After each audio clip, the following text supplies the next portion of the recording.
Today's story invites us to turn the spirit of the holidays on its head. In H. Munro's The Feast of Nemesis, Mr. and Mrs. Thackenbury grow weary of Christmas cards and Valentine's roses, so they invent Nemesis Day, a polite occasion for settling old scores. Get ready for biting wit, mischievous plotting, and Saki's trademark gleeful irony.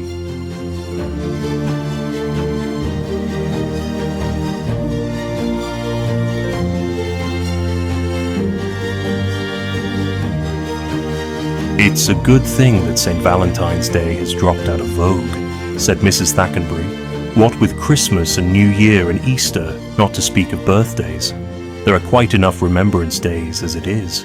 I tried to save myself trouble at Christmas by just sending flowers to all my friends, but it wouldn't work. Gertrude has 11 hothouses and about 30 gardeners, so it would have been ridiculous to send flowers to her, and Millie has just started a florist shop. So it was equally out of the question there. The stress of having to decide in a hurry what to give to Gertrude and Millie, just when I thought I'd got the whole question nicely off my mind, completely ruined my Christmas. And then the awful monotony of the letters of thanks. Thank you so much for your lovely flowers. It was so good of you to think of me. Of course, in the majority of cases I hadn't thought about the recipients at all. Their names were down in my list of people who must not be left out. If I trusted to remembering them, there would be some awful sins of omission. The trouble is, said Clovis to his aunt, all these days of intrusive remembrance harp so persistently on one aspect of human nature and entirely ignore the other. That is why they become so perfunctory and artificial. At Christmas and New Year, you are emboldened and encouraged by convention to send gushing messages of optimistic goodwill and servile affection to people whom you would scarcely ask to lunch unless someone else had failed you at the last moment. If you are supping at a restaurant on New Year's Eve, you are permitted and expected to join hands and sing "For Auld Lang Syne" with strangers whom you have never seen before and never want to see again. But no license is allowed in the opposite direction. Opposite direction? What opposite direction? Queried Mrs. Thackenbury. There is no outlet for demonstrating your feelings towards people whom you simply loathe. That is really the crying need of our modern civilization. Just think how jolly it would be if a recognized day were set apart for the paying off of old scores and grudges, a day when one could lay oneself out to be gracefully vindictive to a carefully treasured list of people who must not be let off. I remember when I was at a private school we had one day, the last Monday of the term I think it was, consecrated to the settlement of feuds and grudges. Of course we did not appreciate it as much as it deserved, because after all, any day of the term could be used for that purpose. Still, if one had chastised a smaller boy for being cheeky weeks before, one was always permitted on that day to recall the episode to his memory by chastising him again. That is what the French call reconstructing the crime. I should call it reconstructing the punishment, said Mrs. Thackenbury, and anyhow, I don't see how you could introduce a system of primitive schoolboy vengeance into civilized adult life. We haven't outgrown our passions, but we are supposed to have learned how to keep them within strictly decorous limits. Of course the thing would have to be done furtively and politely, said Clovis. The charm of it would be that it would never be perfunctory like the other thing. Now, for instance, you say to yourself, I must show the Webleys some attention at Christmas. They were kind to dear Bertie at Bournemouth. And you send them a calendar, and daily for 6 days after Christmas, the male Webley asks the female Webley if she has remembered to thank you for the calendar you sent them.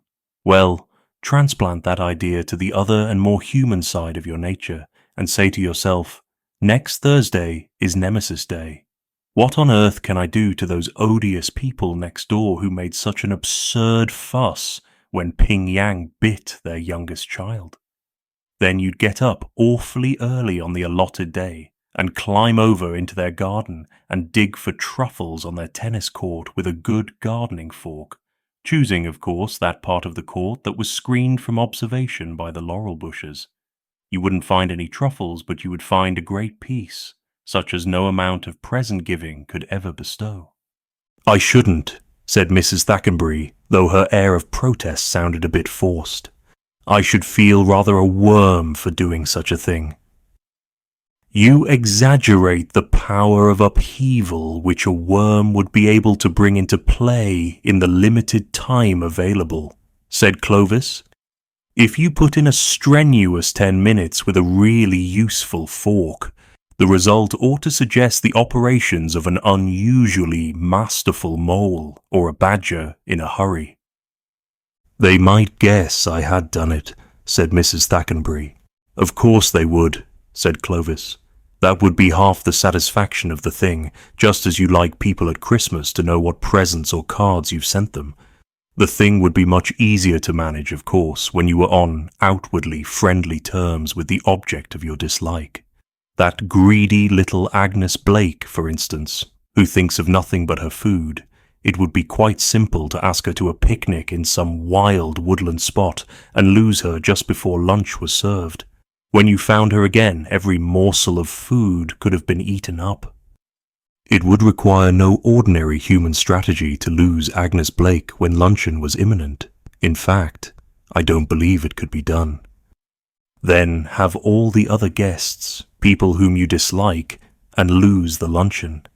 It could have been sent by accident in the wrong direction.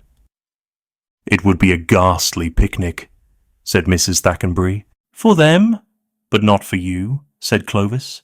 You would have had an early and comforting lunch before you started, and you could improve the occasion by mentioning in detail the items of the missing banquet, the lobster Newburg and the egg mayonnaise, and the curry that was to have been heated in a chafing dish.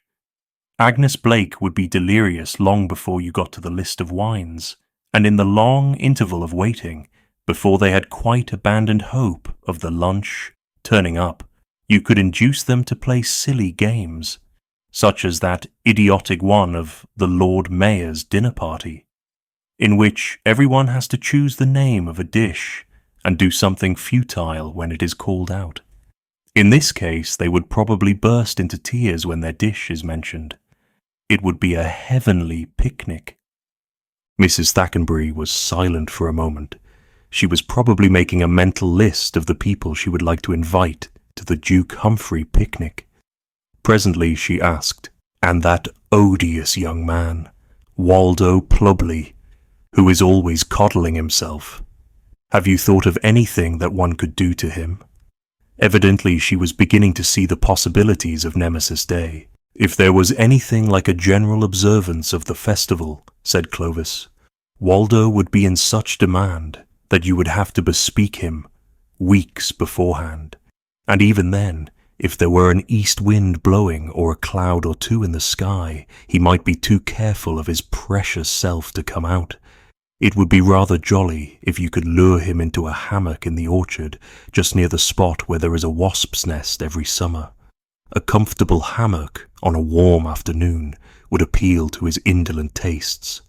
And then, when he was getting drowsy, a lighted fusee thrown into the nest would bring the wasps out in an indignant mass, and they would soon find a home away from home on Waldo's fat body. It takes some doing to get out of a hammock in a hurry. They might sting him to death, protested Mrs. Thackenbury. Waldo is one of those people who would be enormously improved by death, said Clovis. But if you didn't want to go as far as that, you could have some wet straw ready to hand and set it alight under the hammock at the same time that the fusee was thrown into the nest. The smoke would keep all but the most militant of the wasps just outside the stinging line, and as long as Waldo remained within its protection, he would escape serious damage, and could be eventually restored to his mother, kippered all over and swollen in places, but still perfectly recognizable. "His mother would be my enemy for life," said Mrs. Thackenbury. "That would be one greeting less to exchange at Christmas," said Clovis.